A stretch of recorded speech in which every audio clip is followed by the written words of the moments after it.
A common misconception in archives is that they're open to browse.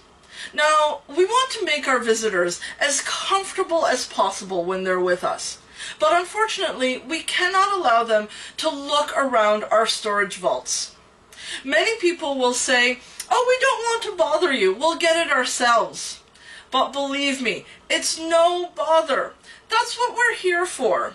Archive staff are responsible for the preservation and well-being of every single document in our collections. And in order to make sure that the items are protected as much as possible, it is our responsibility to retrieve and store them properly. Now, some people sometimes get offended if we do not allow them in our storage areas, but we're not trying to be mean. I promise. We're just looking out for the best in our collection of priceless documents. It's our pleasure to help you by retrieving the documents that you need to do your research effectively. So please, next time you're in an archives, don't hesitate to ask for help. One misconception about an archive that I would really like people to know the truth about is that in the day of instant information and answers, researchers have often expressed their concern for a lack of digitized documents and their availability online. This is a concern for many cultural institutions, mine included. In the past, digitization was certainly not a priority, and the technology was often very expensive to purchase.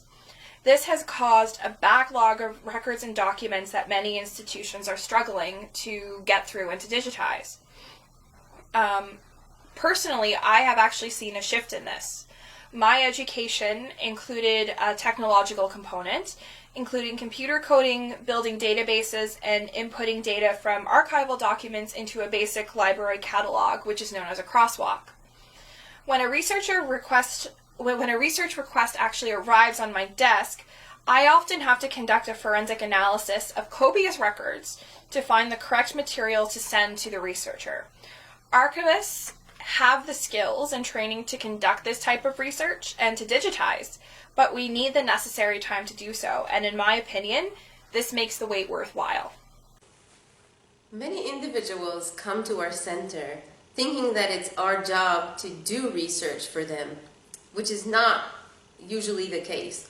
Although we do have assistants who do some research for others for a fee, our staff members' role is really to guide researchers by making recommendations and facilitating access to pertinent documents.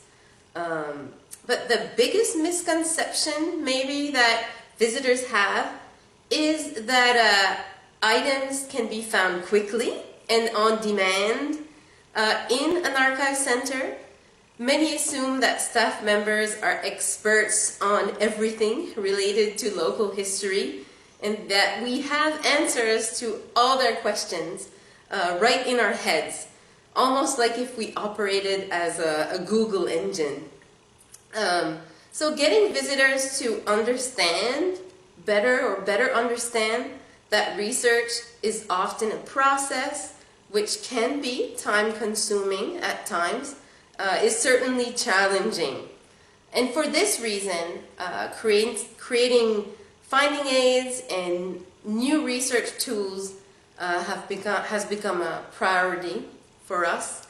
And even creating a small video on how to do research could be very helpful to many, I think.